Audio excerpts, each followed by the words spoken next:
toss, check my nails. Baby, how you feeling? Head toss, check my nails. Baby, how you feeling? Head toss, head toss, head toss, head toss, head toss, head toss. Welcome back to Raw Woman Energy. This is your girl Talisha, and we are back with part 2 to the Girl Talk series that we are doing. So I know that you guys tuned in to part 1. So if you haven't checked out part 1, go ahead and go look at it and come back and watch part 2 so that you can be caught up on what it is that we are discussing and what it is that we're talking about. Because on our journey, y'all, of healing and self-discovery, we first have to start with the past in order to get to the future. Because we cannot be walking into rooms that are meant for us if we are still holding on to baggage that is trying to hold us back. So this is the version of me that survived heartbreak, moving on and becoming her. So if you do not know, for me, becoming her is that version that I tossed away, that I let go of, that I forgot about, that I wasn't feeding, that I wasn't, listening to. I forgot about her. I threw her off in the dusk, and she was just sitting there just like, girl, when are we going to remember? Like, we used to be that girl. Like, what's going on? You're more than just a mom. And so we talked about in part 1, 4 key point elements we talked about. Well, really more than 4. But we talked about heartbreak. We talked about losing relationships versus losing yourself. We talked about how pain changed the way I showed up as a mother, the silence after heartbreak, and also normalizing grief without shame or trying to rush the healing process. The camera did go dead last time, so I can't remember if we targeted maybe the last 2, but I believe that we did. But if we didn't, hey, we'll always go back and retouch on those bases if we did not go over those. Look at that little flower, and it's getting on my nerves. Ooh, child. All right. So this is part 2, and this is moving on, the in-between version, because we all know that moving on can be one of those things that have you in spaces to where you don't exactly know where you fit. You don't know if you fit in the version of you want to go back out and start dating, or you don't know if you just want to sit around and wallow and just stay single for quite some time. So right now we are going to talk about the in-between version. So one of the first key talking points that we're going to talk about is moving on doesn't mean forgetting. It means accepting. And so I know sometimes when you're trying to heal, you can be in those moments to where you're just like, I just want to forget about everything and move on. Sis, I feel you. Okay? Because who wants to keep replaying those images or that trauma inside of their head like over and over and over again? Like, no one wants to do that. No one wants to sit there and be wallowing all day, every day. And this is the part that when your heart is broken and when you are in that space of letting go and you are now in this middle version of moving on, trying to figure out how you're going to do this, trying to figure out, who you are without this person, trying to figure out how you're going to take care of the kids without the individual. You're in this space and it's so abnormal to you. It's alienated. It's like alien vibes to you because you don't know anything about it. You're so used, I was so used being in that space to where I can be like, hey, I need you to go pick up the kids, or I need you to do this, or I'm working a night shift, so I need for you to watch them while I work the night shift, or things in that nature. And so your schedule changes. The way that, you raise your kids changes because it's only you in the household now. It's not 2 parents. So going into that space, oh my God, if that little piece, just edge out. Okay, so it doesn't mean I guess forgetting about it, because it's not going to go away. You're going to have those moments to where you're sitting in silence, and the only thing that you can think about is probably like the good times, and the only thing you can think about is probably like, why? Oh my gosh, like, how can you do this? Now I'm sitting here and I gotta figure this out. Like, what's going on? I don't know what to do. You're gonna have those moments. But if you accept it, I promise you the moving on will be so much easier. So learning how to accept those moments of defeat, because I'm gonna tell you a secret. It's kind of like failure, the relationship didn't work out. It's failure. The job didn't work out. It's failure. You know what I'm saying? So we can't sit there and wallow about failure. We can't sit there and hope that failure somehow changes. We can't sit there and be like, oh my gosh, I failed my children. I wasn't able to give them a 2-parent household, or whatever the case may be. I mean, hey, it is what it is. Everything is not perfect. I know my relationship wasn't. I know I'm not a perfect mom. But what I do know is that accepting defeat and accepting those moments to where it just simply didn't work out. It wasn't for us. It's okay. Accepting those moments give you that clear head start to start the process of moving on, to start the process of saying, hey, we didn't work out. It's cool. I'm in my new space. You're in yours. Let me figure out what I'm finna do next. What is it that I want to do? What is it that Talisha wants to do? So in order for me, in my transition, I had to figure out so much, especially with me having kids. I had to figure out, how my schedule was going to be, what type of jobs I was going to be able to take. If I was going to start dating again, how would that look inside of my life? Accepting the fact like, hey, he has other children. I have to accept that it's not just me anymore. It's not just my kids anymore. There are other children as well.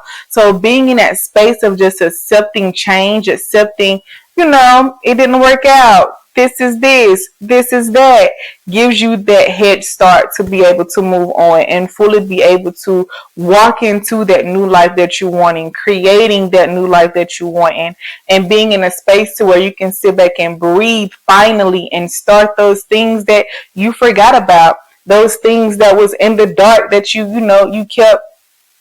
I'm going to keep messing with that. Edge control, I'm saying my life. But yeah, and so you be in those moments, but just try not to sit there and wallow in it too long, because like I talked about yesterday in part 1, we can have on this armor and it can be hard to take off. And it's the same thing with sadness. It's the same thing with guilt. It's the same thing with depression. It's the same thing with anything that can attach itself to us. It can be hard for it to let it can be hard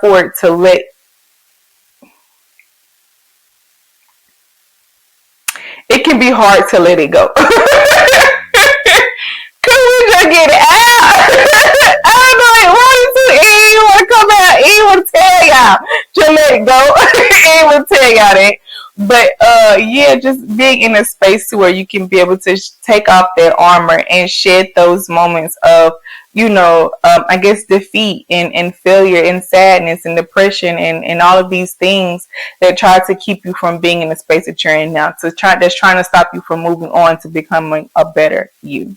Okay. That's all I was going to say for that.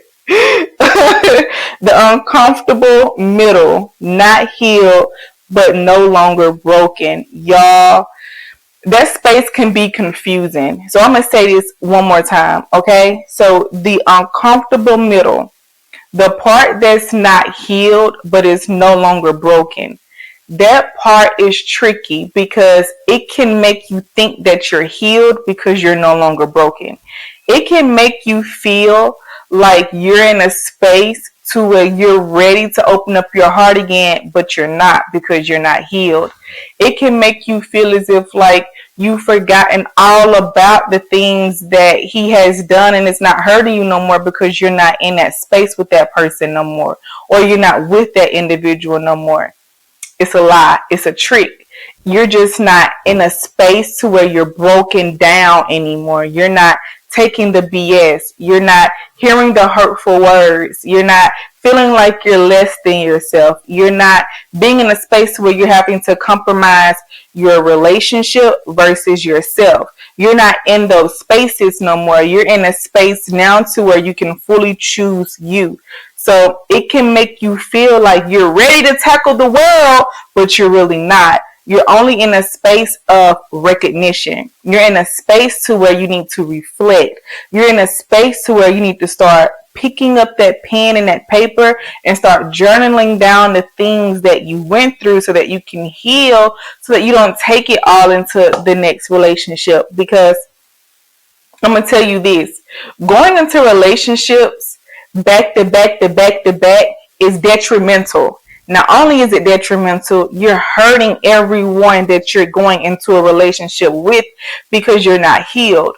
So you're pinpointing that person as the enemy because you're going in with eyes and also the mentality and a closed heart, saying to yourself, I hope he's not like the last guy. And by you saying you hope he's not the last guy, you start trying to find things within that individual that reminds you of him. And you start to tit and tat at that person. And then it's just done and over with, baby. You just done messed up a whole nother relationship all over again. And he could have been the right person for you, but you wasn't healed and you wasn't taking those steps that can be able to put you in positions to where you're able to recognize when you're ready to date again. You're ready to recognize when that person is standing right in front of you and that is the person that you're supposed to be with. So being in that space can be very, very tricky because it's giving you that freedom to make you think, choose, and you're supposed to be choosing yourself, not another person, not another habit, not another thing that makes you, numb the pain, but you're supposed to be choosing yourself because that's the phase that you're in. When I was in that space, girl, let me tell you, it was hard and it tricked me several times. But it didn't trick me with the relationship. It tricked me with my triggers. I was easily triggered by certain things. It can be an individual. It can be me watching TV. It can be what my children say. It can be any type of thing. I would easily get triggered. Now the triggers don't really sting as much. The triggers are just like, oh, I see what you're doing. You know what I'm saying? I'm able to point out the triggers, do my exercises, and then let it go. But at first, I was all over the place. I didn't know what the hell was going on. 1 minute I'm okay. The next minute I'm screaming and hollering and fussing and going on. But I wasn't yelling at the children. I was more so yelling on the inside of me, which was me breaking myself down even more because I didn't know what the hell I was going through. So from one hand to another, you got not healed, but you got not broken anymore. Not broken anymore stares at the not healed version, and the not healed version stares at the not broken version no more. And they're just like, hey, what are we going to do here? It's up to you to be able to decipher what it is that your mental, your spirit, and your heart is trying to tell you in this new environment that you're in. Because it can be tricky. And also, love, the universe knows how to send you the exact same thing in disguise just to see if you know what you're supposed to be choosing. Yeah, they do that a lot. They do. But yeah. Another one, letting go of closure, explanations, and what ifs. Y'all, that one for me was pretty hard because I didn't know what closure was. I didn't know what closure looked like for me. Like I said, I got 4 kids with the individual. Closure sometimes for me is still wanting to say, you a dirty motherfucker. You know, you did me dirty. But I mean, hey, I wasn't peaches and cream either, but you could have done a lot of things better. Why didn't you? What happened? Tell me, I want to know.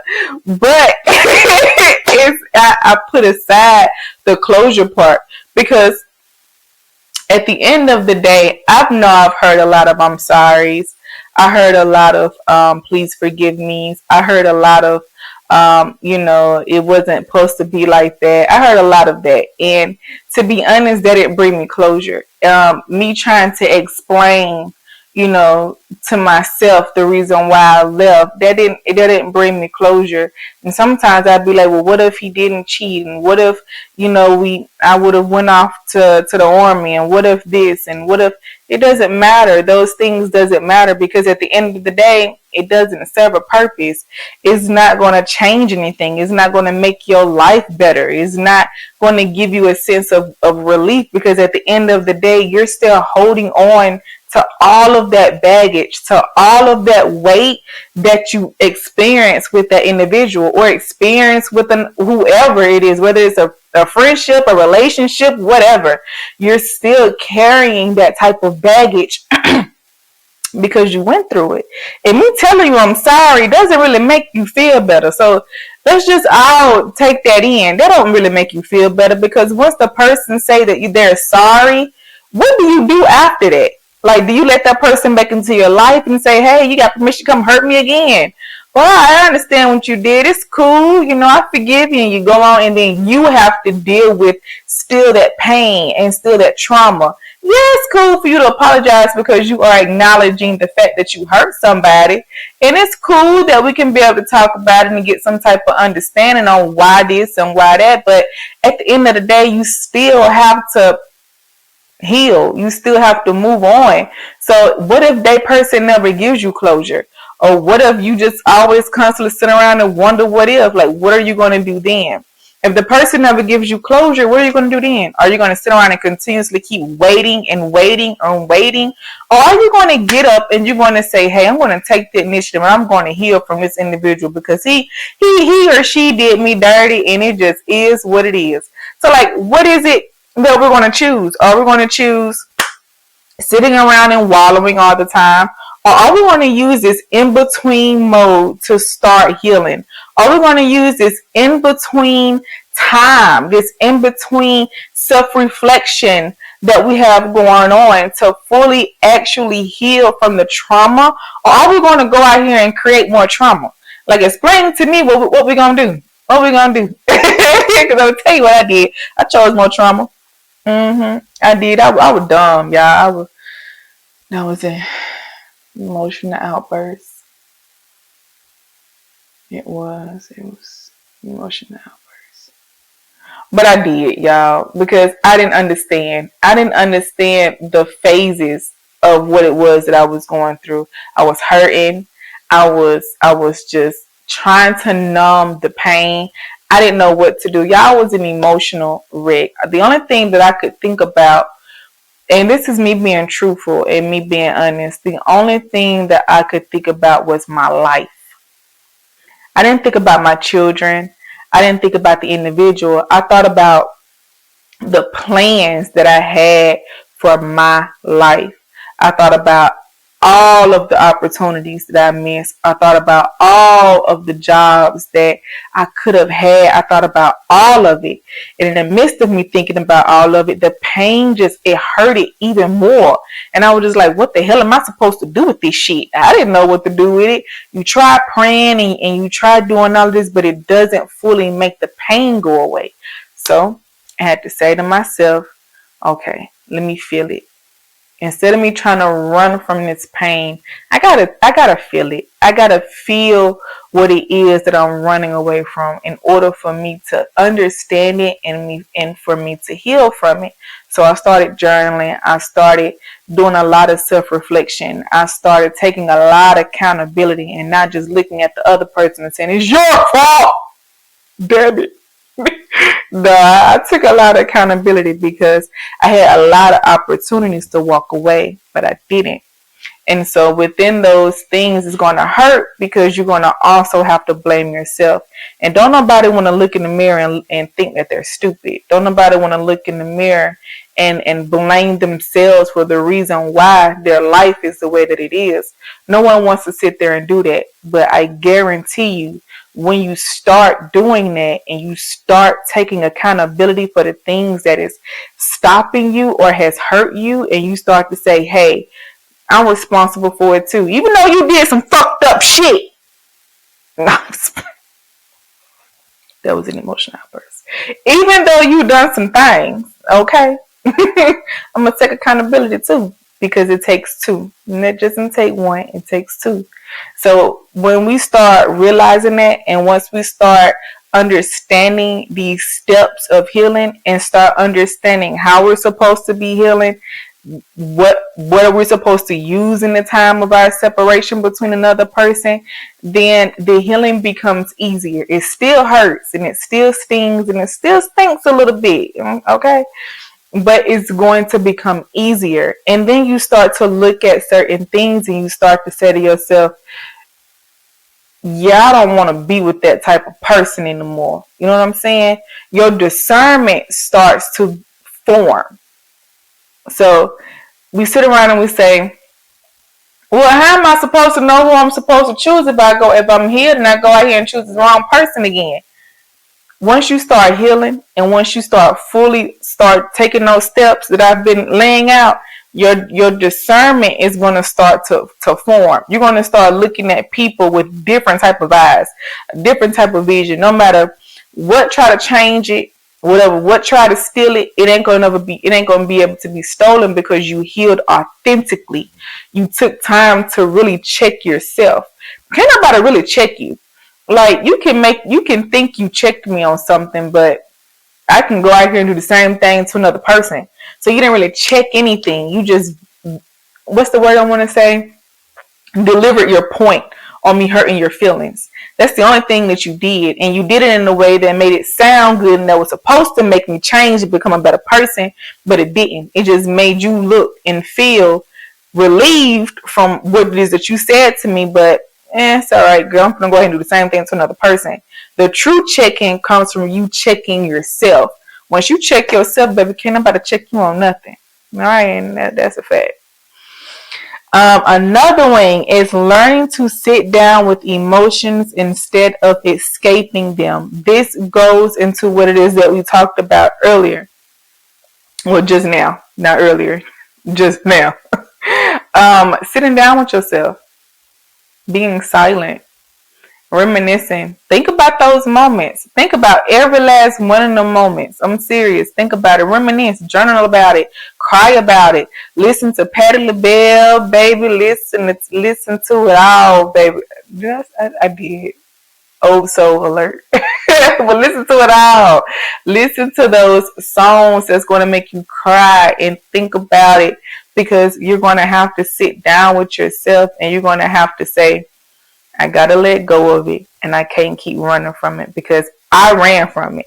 I ran from it, girl, with running shoes on and everything. I'm trying to tell you, and it ain't good. It ain't good to run from it, because it takes longer for you to heal. It takes longer for you to start finding your discernment. It takes longer for you to start taking accountability. And in between those times, you're constantly hurting other people and you're constantly making excuses for your actions. And you're not fully being aware of the damage that you're doing towards other people. But once you start getting in those spaces of sitting down with yourself and allowing all of the BS to come to you, it's going to be foul. Trust me, it's going to be foul. It's going to be like, damn, she got going on. It's gonna be foul, but it might be foul for a while, because you are allowing all of it to come to you.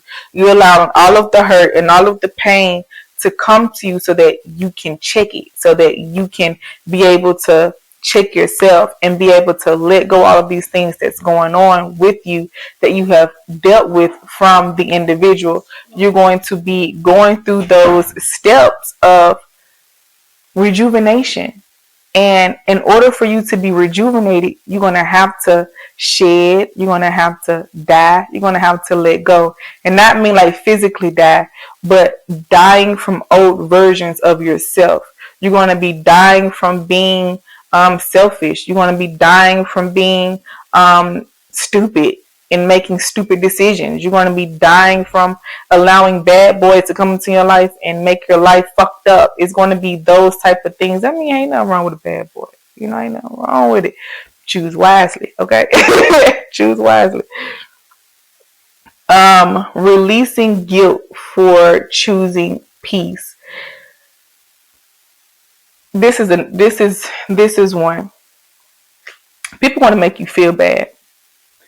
People are going to make you feel like, oh, she thinks she high and mighty. She thinks she's better than them. Oh, she thinks she's holier than thou.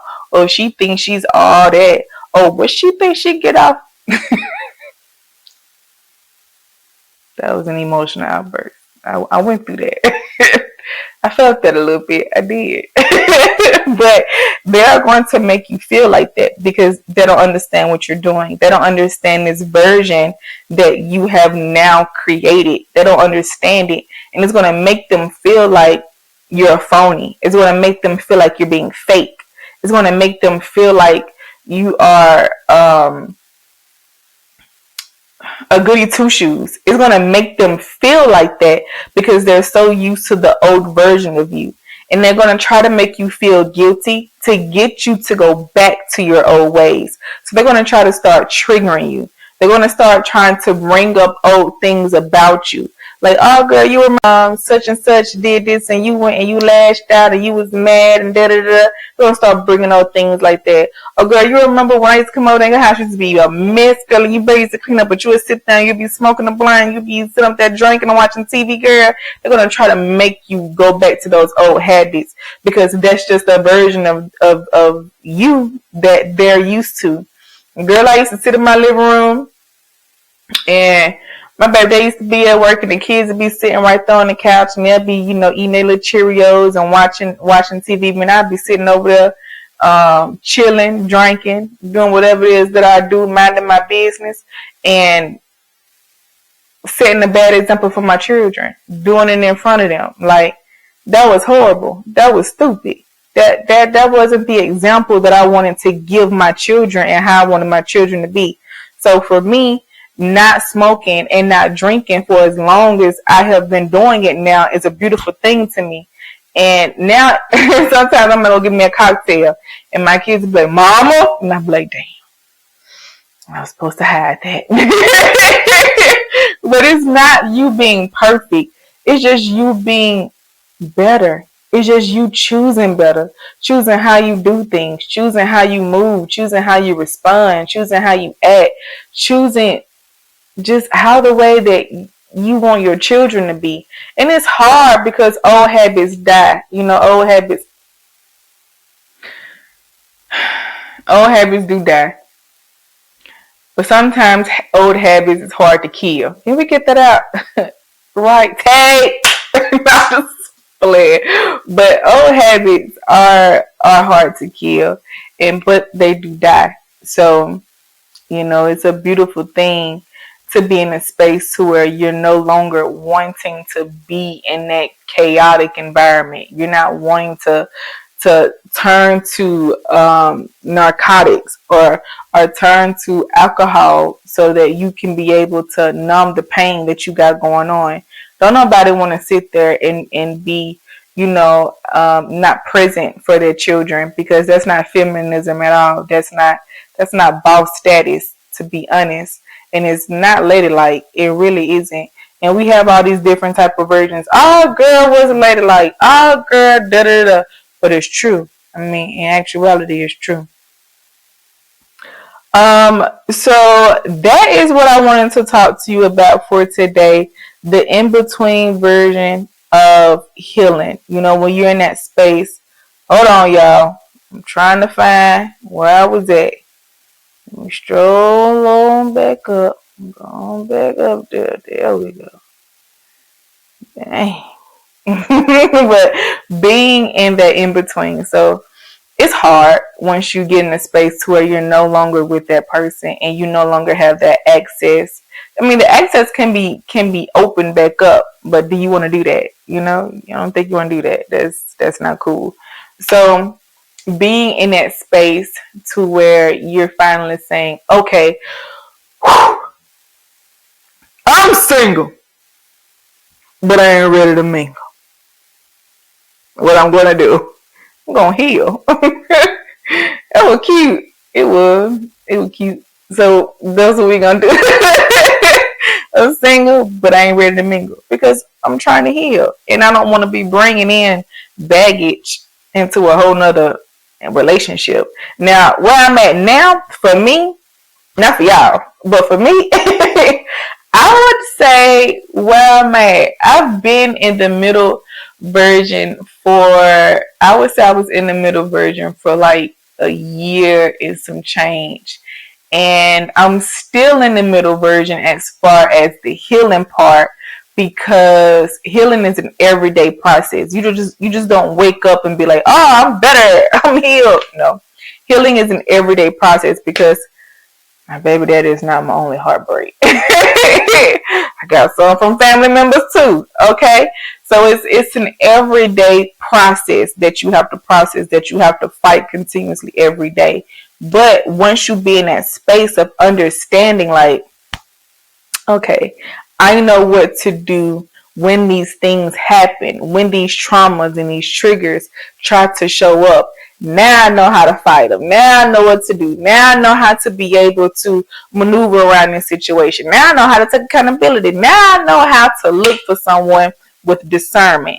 Now I know how to be able to be like, okay, let me stop.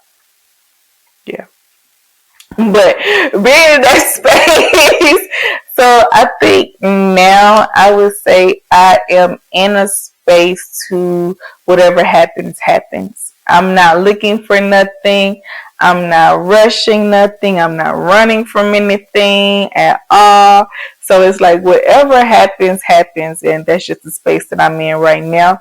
So if anyone is in part 2, which is moving on, the in-between version, let me know. Leave it down in the comment section. Tell me how you used your time as being single, or used your time as being separate from a family member, or used your time from being away from anyone, child, that has done you wrong.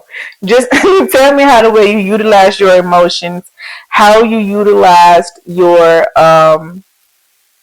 peace. How did you deal with the guilt trip? That's what I want to know. Because I'm going to tell you how I dealt with it. I just didn't give a fuck. You can kiss me. That's an emotional outburst. Also, I want to know how many emotional outbursts I had today. Tell me how many I had, because I have a lot of them throughout the days that I be having. I have a lot of them. Most of them be inside my mind, though. It don't really be out on camera. So tell me how many emotional outbursts I had, but also tell me how you dealt with when people try to guilt trip you. I think that's how you say that. Guilt trick you.